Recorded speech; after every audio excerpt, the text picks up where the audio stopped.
guys, welcome back to my YouTube channel. My name is Trinity and for those of you that are just joining us. And if you're just joining us, please do make it your last time by subscribing to my YouTube channel, turning on post notification, and of course giving this video a thumbs up if you're enjoying watching it. And if it's not your first time, welcome back. So today I'm going to be talking about peer pressure. We are going to be talking about peer pressure. Like it or not, peer pressure is becoming a thing. It used to be a thing, but it is now becoming a major thing in our society today, especially amongst us young adults, especially amongst us teenagers, and especially amongst us adults in general. Peer pressure will now easily influence to do things that we don't want to do, and then you find yourself doing things, and when someone asks you why, you may not want to tell the person that it's because I saw my friend doing it. No, you want to feel like you're a man of yourself. I'm a man of myself. Nobody can influence me to do this. No one can influence me to do that. By the end of the day, you find yourself doing it. Why? Because people around you are doing it. So like it or not, you don't want to feel like the odd one out. Especially if you're not strong-willed. If you're not as strong-willed as you feel that you are. So, first of all, let's just give ourselves a brief definition of what peer pressure is. Peer pressure is a direct or indirect influence on an individual by members of his peers. Members of his peers include people in the same social circle, people within the same age, people having the same experience, or sharing similar interests. Yes, that is what peer pressure is. Meaning it could be direct, meaning it could be indirect. So note that I said peer pressure could be direct or indirect. Now, direct peer pressure is the kind of pressure that you see, that you feel it directly from people you get to meet day to day, from actions that you see day to day, from words from people, activities that goes on around you. That's what direct peer pressure is. Now the indirect comes from movies that you watch, indirect comes from books that you read, indirect comes from music that you listen to, things that people that you can't touch and feel, but things that you expose your inner mind to, things that you listen to over and over again, things that you read, things that you watch. Those are indirect influence. You find yourself wanting to talk like someone. There was a time I was so badly into Stephanie Coker materials. I could basically talk like her. I wanted to talk like her. I wanted to behave like she does. I still love her though, but I've tried to find my own originality, so she doesn't influence me. She influences me, but I have learned to be able to sieve out influence, so I'm not so engulfed that I lose my own originality. Now that we've established what peer pressure is, let us, go ahead and, find out angles and places that we can be easily influenced, places that this direct or indirect influence is coming from: family, school environment, work environment, social environment. Social environment, yeah, I'm just going to group that just two into social environment. So yeah, let us start. Family. We all know that our first definition of right and good and evil, right and bad, wrong and right, comes from our family.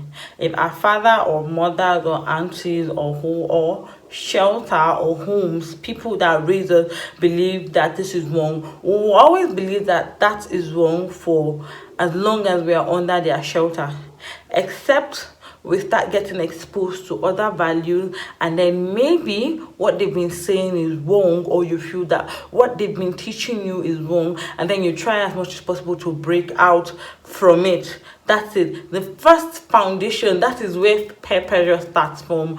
Family. Whatever they tell you is right, whatever they tell you is wrong, as a 2-year-old, as a 5-year-old, as a 10-year-old, as an 8-year-old, as a 15-year-old, sometimes even as far as an 18-year-old, you'd believe them and feel like, okay, they like me, they love me, they know what's best for me, so if they say this is wrong, it means it's wrong.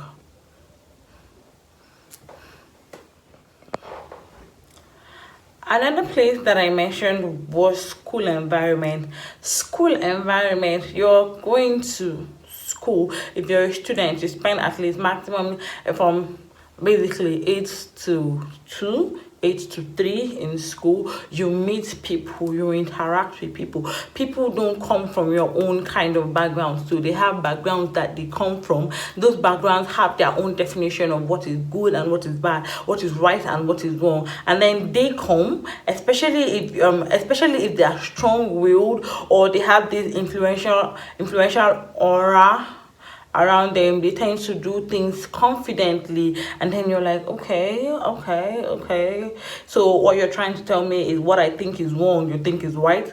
Prove it to me. And then before you know it, you begin to see reasons with why they do things, how they do things. Most especially, you just begin to, okay, that's where you begin to break out from family. That's when you begin to break out from your family influence. Like, okay, my friend's doing this, so why shouldn't I do it? My friend said it's cool to do it, why shouldn't I do it? Even if my parents say it's wrong to do it. Don't know if you understand what I'm saying. Yeah, I'm sure you do. Now, another environment that you can get that from is work environment. That's where we make ends meet.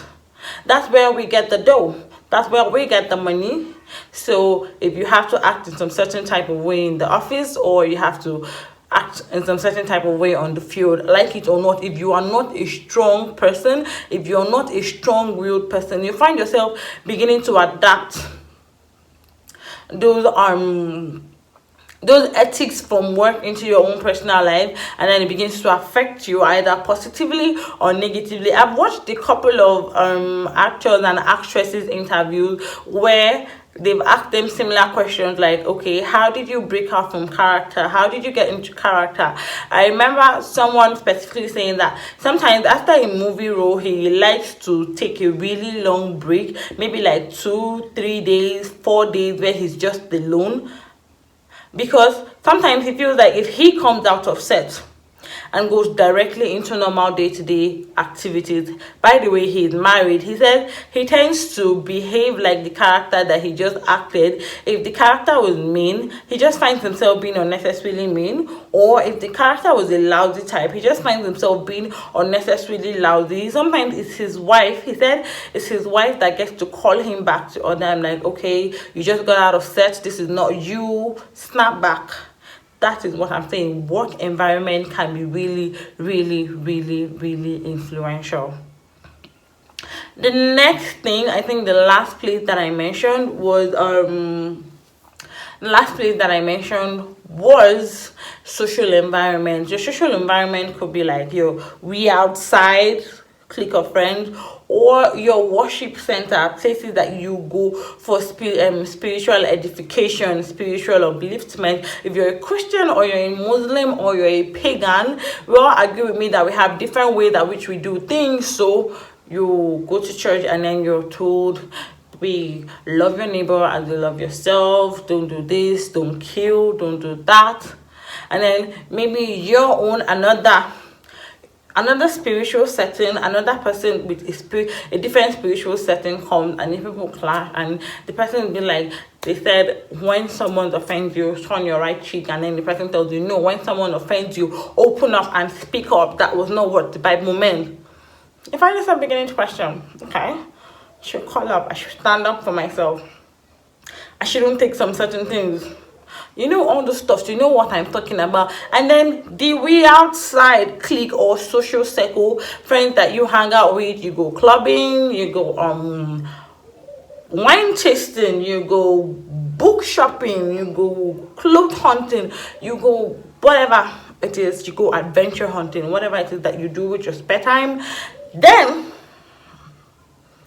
if those people have some certain kind of character, if you hang out with them the first month, the second month, the third month, you may not absorb it immediately. You find yourself beginning to get comfortable with things you were not comfortable with before. But because while you're hanging out with these people, you really like them, you don't want to judge them. So it means be like, okay, it's not that bad. It's not that bad. Now that I mentioned places that we can get places or scenarios that easily easily influenced. I want you to understand that peer pressure can be both a blessing and a curse. Yeah, a blessing in the sense that one, it helps you become accommodative, more accommodative. It helps to be more flexible with your way of life. You're more receiving of other people's views, and you're not so rigid because you just feel like this is how it is, this is how it's supposed to be, this is how. No, you get to meet different people, their lifestyle, especially if they're strong-willed, their lifestyle begins to, okay, I can actually go about this way and still get the same result, or even better. That's what I meant. But that's what I meant by accommodates your, it stretches your way of. Peer pressure can also help you be a better person.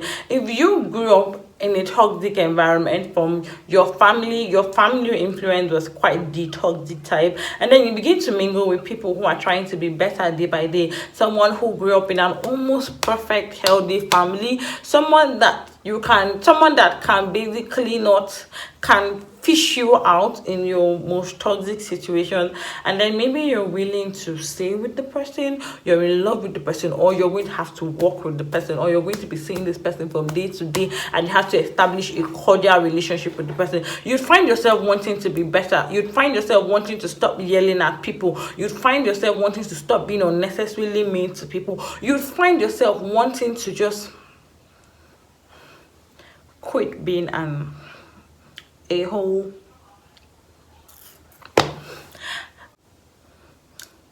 The cause of peer pressure. Imagine starting to smoke when you were never a smoker, or you didn't grow up to enjoy smoking, you didn't grow up to enjoy drinking, but because of your social circle, you've hanged out with them for so long, you've been around that environment for so long, you now realize that okay, let me try from a drag to 2 drags to 3 drags, and then you're now a smoking lord. Like, you cannot do without a pack of cigarettes, you can't do without shisha, you can't function properly without smoking. Or you hang around a toxic person for so long, and if you are not so strong-willed, if there are a lot of sentiments attached, especially love, and then you're just going in there not to uplift the person, you're just going there with your emotions, you want to do everything to please the person. Before you realize it, you become a toxic person. You even become more toxic because you've seen that, okay, maybe what this person is doing is right, so let me overdo it. It happens. It's the truth. We all know that what I'm saying is true. It's the truth. So peer pressure is actually a blessing and a curse, but there are ways you can minimize your influence. There are ways you can actually stop being influenced by certain factors that you do not want to be influenced by.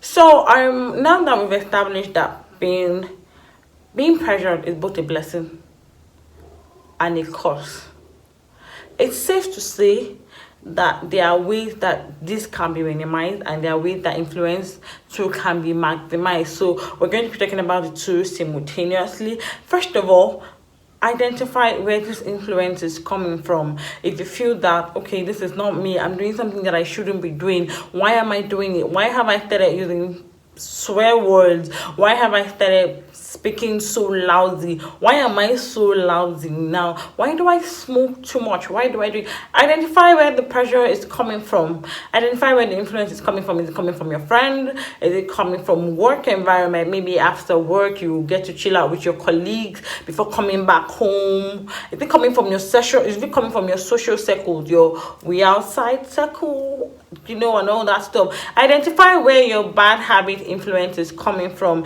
If it is not self-inflicted, identify where it is coming from. And then after you've identified where it is coming from, now is the time to talk to yourself and just be like, no, this is not good. We are going to start making changes for ourselves. We have to do this. I have to do this, or else we're either going to die or we're not going to make the most of our lives. And that's the truth. There are some habits that we really have no business doing.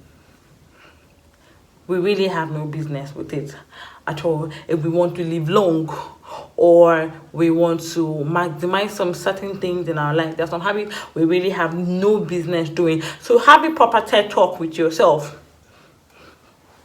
Look, girl, what's up? This thing is not going to work like this. This thing is not working for me like this. We have to change pattern. We have to change friends. There are things we have to do. So we might as well just start listing them. Sometimes if you have to write it in the journal, if you have to write it in the book, it's fine. Whatever you do is fine, but just make sure that you have talked to yourself and you have agreed with yourself that you are about to start making the necessary changes. After talking to yourself, there has to be some changes to be made. If you have to cut off your circle, if you have to completely isolate yourself from your present circle, please do it. You have to resign from work. Honestly, I'm not asking you to go the extreme, but I'm just saying that there's some work environment that you really need to leave for your sanity's sake. And it's the truth. There are some really toxic work environment. I know that people say, if I resign, where am I going to eat? That's why while working, you have to find a way to develop your own self. That will be another video for another day. But please, if it feels like your work environment is going to stab you in the back or in the front or on your head, you have to work out. You have to. After deciding to, quit that job or cut yourself off from that circle, the habit is not going to disappear. The influence that they've already had over you, it's not going to disappear. Now it's the time where you have to promise yourself, make up your mind that I really want to change. It's not going to be easy, especially if it was a really, really bad influence. Bad habits are quite harder to lose. If it was a bad habit, it's not going to be easy. Believe me, it's not going to be easy, but you're going to try. You're going to forgive yourself if you fall, and you're going to stand up again, even if you do it 7 times, even if you do it 70 times, as long as you are willing to try and be a better person again. You have to make up your mind. It's a decision you have to make that, okay, I've done this, I've done that. The habit is not just going to disappear. So I have to make conscious effort not to go back to that habit again. If it is a positive habit and then maybe you feel like you're not getting enough of the influence, you can as well reach out to the person. If the person is quite far above you or far above your social standing, you could send the person a DM on Instagram, or social media. You could actually just find the person on any social media platform that you want to, and then send the person a message. It may take a while. But trust me, one day the person is going to listen to you. One day the person is going to open up your message. I'm like, oh my God, I have a mentor here. I should talk to her. If it's someone that you cannot completely have access to at all, you should try maybe reaching out to materials that they do. If they are in the entertainment industry, they should try watching more of their movies, listening to more of their songs, so you can imbibe, you can learn. Or if they write books, you can read from their books, so you could tap from what it is that they have, and then you can apply it in your own life. Honestly, it works. Really, it works. Talking about maximizing and minimizing of peer influence actually brings us to the end of this video. I hope that you enjoyed it. I hope that everything that I said made sense to you. If it did, please don't forget to hit the subscribe button, turn on post notification, and of course give this video a thumbs up. I'll see you in my next video.